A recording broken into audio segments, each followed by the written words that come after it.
Congratulate you to win Ananta press Sahitya Ratna award. Actually ये काफ़ी लंबा प्रोसेस है। इस प्रोसेस में आप ध्यान से देखेंगे तो 6 जूरी मेंबर्स इन्वॉल्व हैं, एक उसमें से न्यूयॉर्क से भी हैं जो आपकी बुक को पढ़ते हैं। And out of them you have become a winner of Ananta Press Sahitya Ratna Award. So first of all, I just wanted to congratulate you. And after thank that, yeah, after that I just wanted to know something about your background कि कैसे as an author आपने अपनी book की journey को लिखा है, ठीक है, बुना है अपनी बुक को। उसके साथ साथ में दैन हम लोग बुक के बारे में डिस्कस करेंगे। पर सबसे पहला क्वेश्चन मेरा ये रहेगा आपके बारे में कि आपका बैकग्राउंड क्या है, कैसे आपने एज अ लिटरेचर को अपनी हॉबी चुना, या फिर अभी आप जो लिख रहे हैं वो जर्नी आप कैसे आप वहां तक पहुंचे। मेरा नाम अनूप शंकर मदान है। मैं दिल्ली से बिलोंग करता हूँ और मेरे ग्रैंडफादर बहुत बड़े राइटर थे, एस्ट्रोलॉजर थे, मैगजीन लिखते थे और वो एक गवर्नमेंट एम्प्लॉय भी थे। तो हम लोगों को लिखने पढ़ने की आदत तो उन्हीं से आई। और मेरी जर्नी शुरू हुई है 99 में इंजीनियरिंग कंप्लीट होने के बाद, जहाँ मैंने सबसे पहले अपनी पेरेंटल कंपनी में काम किया। हमने बिजनेस किया उन लोगों के साथ और फिर मैं भिवाड़ी में अपनी इंडस्ट्री डाली in the year 2005 and there I started my career. और 2015 में मैंने पहली बुक लिखी थी, अ, जिसमें 2015 में मैंने पहली बुक लिखी थी जिसमें जो बीच में पब्लिशर थे वो कुछ मतलब हमारा उसमें रेवेन्यू वगैरह नहीं आया। तो फिर उसके बाद इस बार हमने 2026 में जाके फिर हमने अपनी 12 बुक सीरीज जो निकाली, काली युग सीरीज, जिसमें से एक बुक आपने अवार्ड दिया है आज बीसीडी को। तो बेसिकली ये जर्नी बुक राइटिंग की जो हमारी स्टार्ट हुई वो एक क्वेश्चन से हुई। जो क्वेश्चन बेसिकली क्या है, काफ़ी टाइम से एक चीज़ हम नोट कर रहे हैं कि चाहे कोई भी इंसान हो, जितना भी अमीर हो गरीब हो, लेकिन पीस किसी के पास नहीं है। इवन जो मेडिटेशन कर रहे हैं तो उनका भी पीस टेम्परेरी है। अब वो जब तक तो मेडिटेट करते हैं उसके कुछ टाइम तक तो ठीक रहते हैं, लेकिन जैसे ही लाइफ में क्योस आया वो डाइवर्ट हो जाते हैं, उनका पीसफुल माइंड डिस्टर्ब हो जाता है। तो उस टाइम पे फिर हम लोगों ने वेद पुराण और शास्त्र, ये उपनिषद और कुछ सदगुरु को फॉलो किया मैंने। उसके बाद मैंने समीर कंबोज, शालिनी कंबोज हैं, इनको फॉलो किया। और इन सब के साथ इंटरेक्ट करने से और इनके साथ काम करने से मुझे एक चीज़ का आइडिया हो गया कि meditation without self reflection has no value. जब तक एक इंसान खुद को नहीं ठीक करेगा तब तक वो दुनिया के लिए किसी काम का भी नहीं है, दुनिया के लिए किसी काम का भी नहीं। तो ये जो 12 बुक सीरीज बनी वो उसी रियलाइजेशन में बनी। जैसे जैसे जैसे जैसे हम लोग 2017 से बेसिकली इस सेट को लिखना मैंने स्टार्ट किया था 2017 से, और 2026 में कंप्लीट हुई। तो सबसे पहला जो इसकी किताब है that is Kali yuga, that is basically awakening, एक मिरर का काम करती है वो किताब, जिसके अंदर हमें ये क्लैरिटी हो जाती है कि गलत शायद दुनिया नहीं है, गलती हमारे ही नजरिए में है। उसके बाद दूसरी किताब जो लिखी वो silence of Shiva and song of Krishna थी, जिसके अंदर ये बताया कि शिवा और कृष्णा जो हैं सिंबोलिज्म्स हैं। आप अगर लाइफ को सही रखना चाहते हो तो सबसे पहले आपको अपने माइंड को हर मोमेंट शिव की तरह शांत रखना होगा और कृष्ण की तरह एक्टिव रखना होगा। तो जब आप ये दो बैलेंस मेंटेन कर लोगे तो आप जीवन में कुछ कर पाओगे। तो यहाँ से फिर तीसरी बुक का जन्म हुआ जिसमें बीसीडी, जो इस पे आपने अवार्ड दिया है। So basically BCD is all about taking choices in life in every moment, in every moment. तो बर्थ और डेथ तो इनएविटेबल है, बर्थ और डेथ तो हर इंसान के जीवन में आएगी। उसी तरीके से चॉइसेस भी हर मोमेंट इंसान ले रहा है, लेकिन वो चॉइसेस कॉन्शियसली तभी ले सकता है जब वो शिव की तरह शांत और कृष्ण की तरह एक्टिव होके कोई भी मूवमेंट में पार्टिसिपेट करे। तो तो इस बीसीडी जो हमें रियलाइज कराती है, जो आप किताब पे अवार्ड दे रहे हैं, वो रियलाइज कराती है कि हम हर मोमेंट कोई ना कोई डिसीजन ले रहे हैं, कोई ना कोई चॉइस ले रहे हैं। तो उस चॉइस को लेने के पहले हम लोगों को थोड़ा रुक के रिफ्लेक्ट करके अपने आप को अलाइन करके उसके बाद ही रिस्पॉन्स करना चाहिए, और रिएक्ट तो करना ही नहीं चाहिए। तो बेसिकली बीसीडी की जर्नी यहाँ तक आ जाती है। इसके बाद और आगे किताबें हैं जैसे कि 21 ग्रेट मास्टर्स, क्योंकि जब तक हम कॉन्शियसली पूरी तरह अवेकन नहीं हो जाते तब तक हम लोगों को किसी ना किसी की सपोर्ट लेनी पड़ेगी। तो मास्टर्स हैं जैसे स्वामी विवेकानंद, गुरु गोविंद सिंह, गौतम बुद्धा। तो उनकी लाइफ से हमें क्या सीखने को मिलता है। फिर उसके बाद उपनिषद, उपनिषद का मतलब हो गया sitting with A learned person. तो उपनिषद के ऊपर हमने एक किताब लिखी है, लाइफ कनेक्शन विद उपनिषद। तो वो हमें बताती है कि किस तरीके से चॉइसेस लेने चाहिए।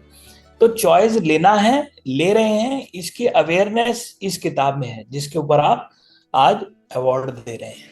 जी, तो क्वेश्चन तो काफी हैं सर। फर्स्ट ऑफ ऑल मेरा ये क्वेश्चन है कि क्या ये सभी बुक्स एक दूसरे के साथ इंटर रिलेटेड हैं, कोई कनेक्शन है, या they are all different series?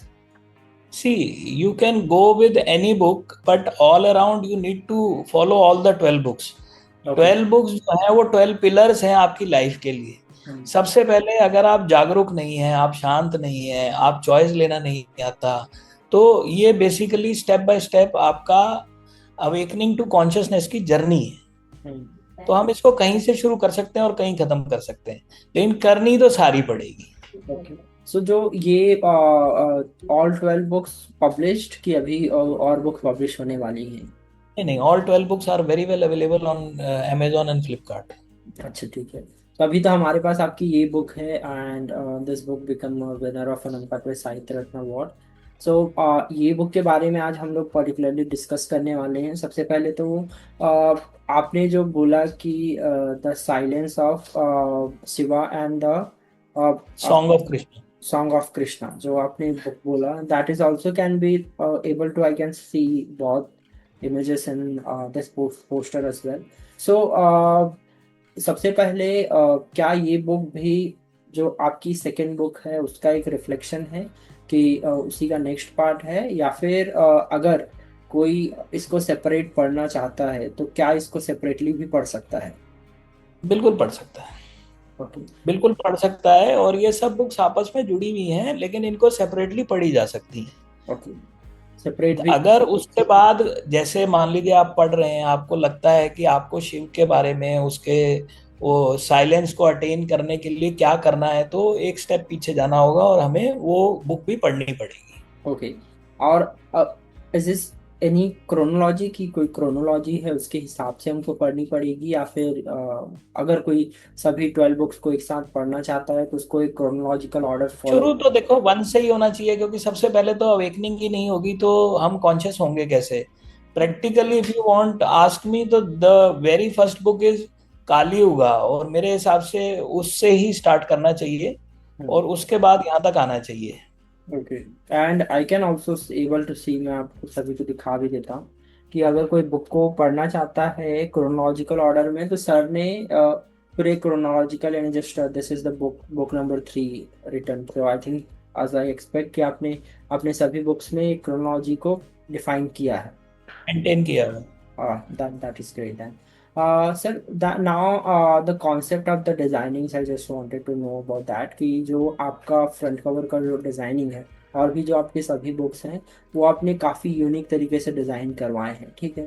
सो आपका main motive, I think, not explaining the mythology, आप एक माइथोलॉजी को एक्सप्लेन नहीं कर रहे हैं, बल्कि आप एक माइथोलॉजिकल कॉन्सेप्ट को लेके कि how we can implement in our practical life, I think वो आप लोगों को ज़्यादा बताना चाहते हैं, ठीक है। सो उसके बारे में हम लोग जानना चाहते हैं कि क्या प्रैक्टिकल अप्रोचेस आपने बुक में बताए हैं, किस टाइप का कंटेंट हमें बुक में पढ़ने के लिए मिलेगा और हमें क्यों पढ़ना चाहिए बुक को। देखिए, पहली बात यह है, अगर आप मेरी बुक उठाएंगे, कोई भी रैंडमली पेज उठाएंगे, तो हम लोगों ने उस बुक में इतनी मेहनत की है कि आपको कुछ ना कुछ मिल जाएगा। अभी अगर मैं आपको बोलूं कि आप बुक का कोई भी एक पेज खोलें, तो आपको कोई ना कोई उसमें बोल्ड लाइन मिलेगी, और आप उसको अगर पढ़ेंगे तो आपको खुद समझ आएगा। आप एक बार बुक को खोलिए, कोई भी एक पेज खोलिए, या आई नो दैट, मैं हाँ पढ़ ही रहा था, I am just opening it again as well. कोई भी एक एक लाइन अगर आप उठेंगे जो बोल्ड है, तो या आप देखेंगे कि उसमें कहीं ना कहीं कोई ज्ञान छुपा होगा। Yeah, there is a one quote, these actions create a life that reflects both appreciation and purpose. And उसके बाद एक लाइन है आपका, it represent the moment when we receive the tool needed to explore the journey ahead. Book देना मेरे को। Yeah. या this kind of content actually, आप जब पॉडकास्ट के लिए ज्वाइन कर रहे थे, आई am just reading the content, lot of pages I have in this. And एक बात जो सबसे अच्छी है बुक में वो है, मैं लोगों को भी दिखाना चाहता हूँ इस कंटेंट्स को, कि कंटेंट आप एक बार फॉलो करेंगे तो ये it it won't take much time, कि आपको ज़्यादा टाइम नहीं लगेगा। लेकिन सजेशन ये रहेगा कि आप एक कंटेंट को पढ़ रहे हैं, कोई भी एज अ रीडर एक बुक को पढ़ रहा है, वो आपको अपनी लाइफ में इम्प्लीमेंट करना है, या फिर आप एक शांत शांत मन से उस लाइन को पढ़ रहे हैं, उस पैराग्राफ को पढ़ रहे हैं, डेफिनेटली वो लाइफ में बहुत इफेक्ट कर रहा है। Correct, correct. So now sir further इसी के बारे में, कि जो सभी जो रीडर्स या फिर जो सभी राइटर्स रहते हैं, वो बेसिकली कंटेंट को एक पैराग्राफ में एक पेजेस में काफी वर्ड्स रहते हैं। आपने इसको एक पूरा डिफरेंट वे में यूज किया है, कि आपने बहुत लेस वर्ड यूज किए हैं। तो व्हाई यू यूज दैट, कि आपने ये टेक्निक क्यों यूज की अपने बुक पर। देखिए, आजकल पहले तो लोगों को बुक्स पढ़ने की आदत कम हो रही है, दूसरा लोगों को चश्मे लग गए हैं जो प्रैक्टिकल है, तीसरा जितना सिंपल लैंग्वेज में लिखेंगे उतना इजीली समझ आएगा। यहाँ एजेंडा लोगों को समझ आने का है। यहाँ खाली बुक लिख के उसको एक शेल्फ पे रखने का एजेंडा नहीं है। दूसरी बात, जब तक कि मतलब एक अट्रैक्शन नहीं होगा, चाहे वो बुक कवर हो, चाहे अंदर हाईलाइटेड कोट्स हो, चाहे कंटेंट हो, जब तक वो एक रीजनेबल, मतलब देखिए, बहुत कुछ ऐसा था जो आज से 20 साल पहले चलता था, लेकिन आज वो नहीं चलता है। ये हमें समझना पड़ेगा। तो मेरे हिसाब से जो लोगों की आज की डेट में हालात हैं, जिस तरीके की अब आई कंडीशंस हो गई हैं, तो हमें अपनी बुक्स को उसी हिसाब से भी मॉडर्नाइज करना पड़ेगा। अब इस उसी हिसाब से चेंज लाना होगा। हम्म, तभी लोग, आज की डेट में एक्सेप्टेबिलिटी कम इसीलिए हो रही है ना, लोग क्यों नहीं पढ़ रहे, क्यों छोड़ रहे हैं? बहुत सा रीजन तो ये भी है कि हम सुन लेंगे, हम देख लेंगे, लेकिन बुक पढ़ना एक एक अलग एक्टिविटी है, जो आदमी को प्लेन में बैठा है, कहीं पे बैठा है, तो वो उसको इंजॉय कर सकता है। तो जितनी रीडेबल बुक होगी, जितना एक्सेसिबल बुक होगी, उतना वो इंजॉय कर पाएगा उस बुक को। ये मेरा मानना है। या दैट इज एब्सोल्युटली ग्रेट, कि आपकी बुक को पढ़ने में हमें हमारे आंखों को एफर्ट्स डालने नहीं पड़ रहे हैं, कि जो आपने फॉन्ट साइज यूज किया है, जो पैटर्न आपने यूज किया है। एंड अपार्ट फ्रॉम दैट, जो आपकी फर्स्ट बुक की एज अ जर्नी, वो भी काफ़ी इंटरेस्टिंग है, वो मैं जानना चाहूँगा, कि जो आपने फर्स्ट बुक पब्लिश की है, क्योंकि दो आपने बताया कि आपने आई थिंक कितने 2005 15। 2015 में book publishing, first book publish की है। On that time book publishing करना कोई इजी वर्क नहीं था, काफ़ी टफ था। अभी तो काफ़ी पब्लिशर्स हैं, लेकिन उस टाइम पे ऐसे ट्रस्टेड पब्लिकेशन हाउस मिलना बहुत मुश्किल था। सो अजर आपकी एज एन ऑथर की आपकी फर्स्ट बुक की पब्लिशिंग की जर्नी कैसी थी, क्या क्या प्रॉब्लम्स आपको। देखिए, पहली बुक की जर्नी तो बहुत बढ़िया थी। मेरे को पैट्रिज पब्लिकेशन हम्म, अमेरिका में पब्लिश हुई थी। उसके बाद इसका लॉन्च जो हुआ था वो जर्मनी में, यूके में, चाइना में और एक कंट्री में और हुआ था। हम्म, लेकिन उसके बाद जितना भी उसके अंदर रेवेन्यू था, हम्म, वो सारा का सारा, वो मतलब जो बीच में एजेंसी थी वो उन्होंने रख लिया, कुछ मिला नहीं मुझे। तो एक डिसहार्टनिंग था, मोटिवेटिंग था, तो फिर वहां पे ब्रेक आ गया एक। हम्म, तो इसीलिए इतना टाइम कोई किताब लिखी नहीं मैंने। अच्छा ठीक है। और सर, और मैं देख रहा हूँ कि आपकी बुक पर कोई भी पब्लिशर का नाम नहीं है। सो ये इट्स, सेल्फ पब्लिकेशन है, इसमें जो भी काम हो रहा है वो मैं खुद ही कर रहा हूँ। अच्छा खुद आप कर रहे हैं। सो अब now you are getting sales, कि आपको अब रिजल्ट्स में क्या डिफरेंस मिल रहा है? एक एक सेकेंड। क्या सर? डिफरेंस इन रिजल्ट आज की डेट में मुझे ऐसा लगता है मैं ओन करता हूँ, यही डिफरेंस है आज की डेट में। मुझे लगता है कि अगर मान लो मतलब कोई डाउट नहीं है, सेल्फ डाउट नहीं है कि कितनी बिक रही है कितनी नहीं बिक रही है, क्या हो रहा है क्या नहीं हो रहा है, कौन क्या कर रहा है, क्योंकि कंप्लीट होल्ड मेरे पास है। ये दैट इज आप एब्सोल्युटली कह रहे करेक्ट। हैं बुक कवर का डिजाइनिंग बहुत अच्छी है, वो इसीलिए अच्छी है क्योंकि मैंने खुद की है, किसी को इन्वॉल्व नहीं किया है। यस। तो हम लोग उसी हिसाब से कर रहे हैं हम लोग। ओके। सो सर, नाउ अब जो सबसे इम्पोर्टेंट जो क्वेश्चन आता है कि अगर आपकी बुक को कोई बाई करना चाहता है तो वो कहाँ से बाई कर सकता है? और बाई करने के बाद कि बहुत सारे रीडर्स या फिर जो भी पढ़ेंगे, उनके सेल्फ डाउट्स रहते हैं कि बुक को फिनिश करने के बाद still they have some questions.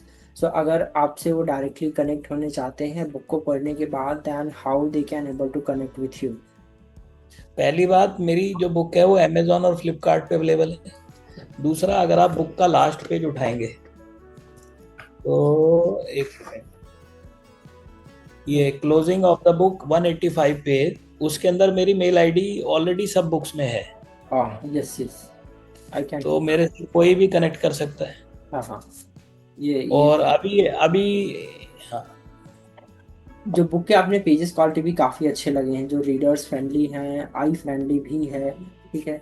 फिर सर, अब आपके लिए सबसे टफ क्वेश्चन ये है कि आप क्या बता सकते हैं कि आप जो आपने 12 बुक्स जो पब्लिश की है, उसमें से आपकी सबसे फेवरेट बुक कौन सी है, या फिर आपको लगता है कि उस पर मैंने सबसे ज़्यादा एफर्ट्स डाला है और ये लोगों को पढ़नी ही चाहिए?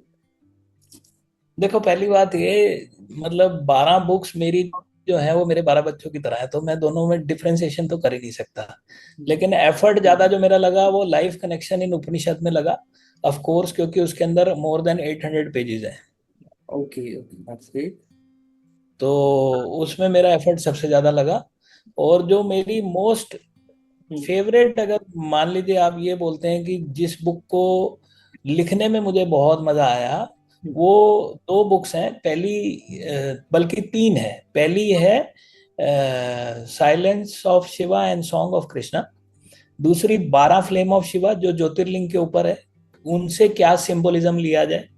और तीसरी चार धाम ऑफ लाइफ, जो बात करती है बेसिकली भक्ति मार्ग, ज्ञान मार्ग, कर्म मार्ग और राजमार्ग पे। ओके। ये तीन बुक्स। तो आई थिंक आपने टाइटल्स भी काफ़ी इंटरेस्टिंग चूज किए हैं सर। जो टाइटल्स चूज किए हैं वो भी, उसके साथ साथ में जो कंटेंट आप शेयर करें वो भी। इसमें जो सबसे अच्छा मेरे को अभी जो इंटरेस्टिंग लग रही है वो, जिसके बारे में मेरे को और जानना है, वो that is 800 pages of book, जो उपनिषद वाला बुक आपने बोला है। उसके अंदर में क्या मिलेगा पढ़ने के लिए, और क्या उसकी। देखिए, ऐसा 111 उपनिषद लिखे गए हिंदुस्तान के हिस्ट्री में। और वो उपनिषद जो हैं वो संतों ने अपने शिष्यों के साथ बैठ के लिखे, क्वेश्चन आंसर बेसिकली। ओके। तो हमने उसको आज के हिसाब से रिप्रोड्यूस कर दिया है और रिफ्लेक्शन स्टोरीज निकाल दी हैं, जिससे एक आदमी अपनी लाइफ को उससे कंपेयर कर सके। जैसे मैं एक सिंपल सा बताता हूँ, एक उपनिषद ये बोलता है कि अगर कोई डिजायर रखनी है तो 100 साल जीने की इच्छा करो। तो इस तरीके से छोटी छोटी रियलाइजेशंस हैं, आंसर्स हैं, जो क्वेश्चन आप लोग ढूंढ रहे हैं उसके आंसर्स हैं बेसिकली। सो अब ये जो सबसे इम्पोर्टेंट क्वेश्चन कि सबसे बड़ा क्वेश्चन तो यही रहता है कि मृत्यु के बाद क्या होता है, ठीक है। और एक में एक और क्वेश्चन ये है कि what we are doing in the life, कि जो सभी लोग जो लाइफ में अपना कर रहे हैं, जो भी बुरे काम कर रहे हैं अच्छे काम कर रहे हैं, ठीक है। तो इसका परिणाम क्या होता है, और ये क्या सही है कि उसके हमको कॉन्सिक्वेंसेस या फिर जो भी सजा है वो मिलती है? ये that is curious, I am curious about this. देखो, पहली बात ये, जीवन के बाद की चिंता मत करो, जीवन की चिंता करो। जीवन से पहले को भूल जाओ, जीवन के बाद को भूल जाओ। क्योंकि जो हमने देखना नहीं उसके बारे में चिंता करके क्या करेंगे, पहली बात। नंबर वन, सबसे पहली चीज जो हमें चिंता करने की जरूरत है कि इस टाइम जो मैं काम कर रहा हूँ वो कितनी ईमानदारी से, कितने डिसिप्लिन से और कितनी शिद्दत से कर रहा हूँ।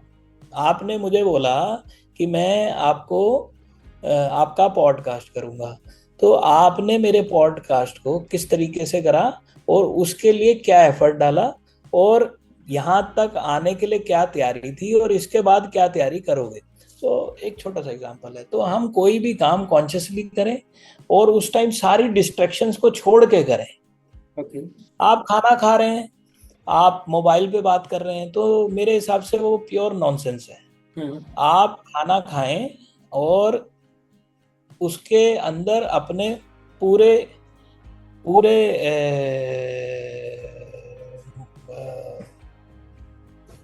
पूरी जान लगाएं। मतलब आप खाना खा रहे हैं तो उसमें पूरा दिल लगाएं, उसको इंटरेस्ट से खाओ उसको। आप देखो आपकी आपकी सेहत पे क्या इफेक्ट लेकर आएगा। या। उस टाइम सब भूल जाओ ना, 15 मिनट घंटी बजने दो। लेकिन ऐसा हो नहीं रहा ना, यही तो प्रॉब्लम है। इसी के लिए तो अवेकनिंग की जरूरत है। छोटी छोटी चीजों में हम, सबसे पहला गिफ्ट जो इंसान को इस धरती पे आते ही मिलता है वो होता है उसका शरीर। और सबसे पहली चीज जो इंसान भूल जाता है वो उसको ही भूल जाता है। सारी दुनिया को जीतना है, अपने आप को नहीं जीत पा रहे। हमारे मन में किसी के लिए नफरत आती है, क्या रोक पाते हैं? एक जीसस क्राइस्ट का एग्जाम्पल लेते हैं। जीसस क्राइस्ट ने कीलें सही फिर भी मुस्कुराते रहे। ठीक है, मैं धर्म में नहीं जाता, मैं मानता भी नहीं ज्यादा कि सब अलग हैं। मेरे हिसाब से सब एक है। तो उनका मैसेज क्या था? लोग सोच रहे हैं कीले कीले कौन मारता है किसी को। तो आज की डेट में जो हमारे रिश्तेदार छोटी मोटी वो बोल जाते हैं, कुछ कर जाते हैं, हमसे वो बर्दाश्त नहीं होता। हम्म। तो हमें अगर कुछ करना है तो जीसस से बेटर बन के दिखाओ ना यार। शिव से बेटर मेडिटेटर बनो, कृष्ण से बेटर बेटर लीडर बनो। कंपटीशन करना है इन लोगों से करो, इन सब से करो कंपटीशन। हम आपस में ही लगे हुए हैं। जो जो लोग खुद में ही उलझे हुए हैं वो दूसरों को क्या रास्ता दिखाएंगे। जी। That so sir, now I have almost all the questions, and मुझे बुक के बारे में काफ़ी कुछ पता चला आपके बारे में। And we are very grateful कि आपको हमने एज अ सिलेक्ट किया, और आप सिलेक्ट हुए हैं आप as a winner of Ananta press Sahitya Ratna award. Now my last question, in a few words can you explain about कि आपकी बुक्स को क्यों रीडर्स को पढ़नी चाहिए? आपने बहुत सारे कारण दे दिए, ठीक है, कि वो बुक आपको पढ़नी चाहिए लोगों को। But now in few words, in a summary, explain something about your all the books and. If your life is terrible, if you are facing depression, if you are having a mental imbalance, if you are having relationship problems, that means you need awakening. And awakening and a mirror for self. Because मैं परेशान हूं, मैं दुखी हूं, मेरे को तंग करते हैं, हर जगह मैं ही इन्वॉल्व है। So what need to be rectified, that मैं। ओके। सो मैं को रेक्टिफाई करने का प्रोसीजर है सबसे पहला अवेकनिंग। और अवेकनिंग का एंड है कॉन्शियसनेस। मैं मोक्ष वोक्ष कुछ नहीं मानता। मैं सिर्फ इतना जानता हूं कि लाइफ जीनी है कॉन्शियसनेस के साथ। तो जिसको कॉन्शियसली लाइफ जीनी है उसको मेरे हिसाब से ये बुक्स पढ़नी चाहिए। या दैट्स अ ग्रेट एक्सप्लेनेशन। अब जो हमारे जूरीज ने जो फीडबैक दिए हैं, दैट इज आल्सो कि सबसे पहला जो फीडबैक मेरे को जूरी मेंबर से आया हुआ, that is the designing of cover, ठीक है। After that when we do a research on you, हमको मिला कि आपकी सिर्फ एक बुक नहीं है और 12 बुक्स यू हैव, कि आपने जो गूगल फॉर्म पर डिटेल्स शेयर किए थे। And then after that we have share this 12 books to everyone, और उनका भी फीडबैक जो डिज़ाइनिंग पे था वो काफ़ी अच्छी डिज़ाइनिंग था। अभी मैं आपको वेबसाइट भी जस्ट जस्ट मैंने आपको देखा, वो भी that is also absolutely great stunning website. So from our jury members they like the cover, obviously आपके जो सभी कवर्स हैं they like the most. Okay, and after that जो आपने कंटेंट, जो यूनिक तरीके से जो कंटेंट लिखा है, एक तो जो आपने फॉन्ट्स की यूज़ किए हैं, जो स्टाइल यूज़ किया है, दैट इज़ वो उन्होंने कभी ये देखा नहीं है। जो स्टाइलिंग आपने यूज़ की, इवन द न्यूयॉर्क, जो न्यूयॉर्क से जो हमको फीडबैक आया, उनका भी ये सिमिलर फीडबैक था कि जो वे ऑफ राइटिंग उन्होंने लिखी है वो that they can not able to see it anywhere, ठीक है। So that is the thing. And once again congratulations for Ananta Sahitya Ratna award. Sir आपको अभी हमारी टीम से काफ़ी कुछ जाने वाला है, काफ़ी प्रमोशन एक्टिविटीज़ हम लोग करने वाले हैं। हम लोग की तरफ से बस यही ट्राई है कि आपने जो एफर्ट्स अपनी बुक के लिए डाली, जो 2017 से आपने काम किया अपने बुक के लिए, उसको हम लोग ज़्यादा से ज़्यादा लोगों तक पहुंचा सकें, यही यही हमारी प्रायोरिटी है। बहुत, मतलब मैं आप लोगों का शुक्रगुजार हूँ, सत्य प्रेस का, आनंदा प्रेस का शुक्रगुजार हूँ कि उन्होंने मुझे मौका दिया है, प्लेटफॉर्म दिया जहां मैं अपनी बुक के बारे में बोल सकूं, दिखा सकूं। क्योंकि अगर आप लोग नहीं जुड़ेंगे तो ये मिशन आगे नहीं बढ़ेगा। ये कोई किताब नहीं है, ये बेसिकली मिशन है, कॉन्शियसनेस फैलाने का मिशन। कॉन्शियसनेस जो आज खत्म हो रही है, जिसकी वजह से इतनी वॉर्स चारों तरफ, इतना कुछ हो रहा है, तो हमारा एक सिंपल एजेंडा है, कॉन्शियसनेस चारों तरफ, और सब खुश रहें, सब सुखी रहें। That's a great sir. Definitely हम लोग काफ़ी एफर्ट्स कर रहे हैं, और यूथ को तो डेफिनेटली ये बुक्स पढ़नी चाहिए, and that is why we are sharing to everyone what we can do, we are doing for you. So that's a great conversation, sir. We will definitely do a further podcast and discussion with you. Now this is the end of the podcast, but we will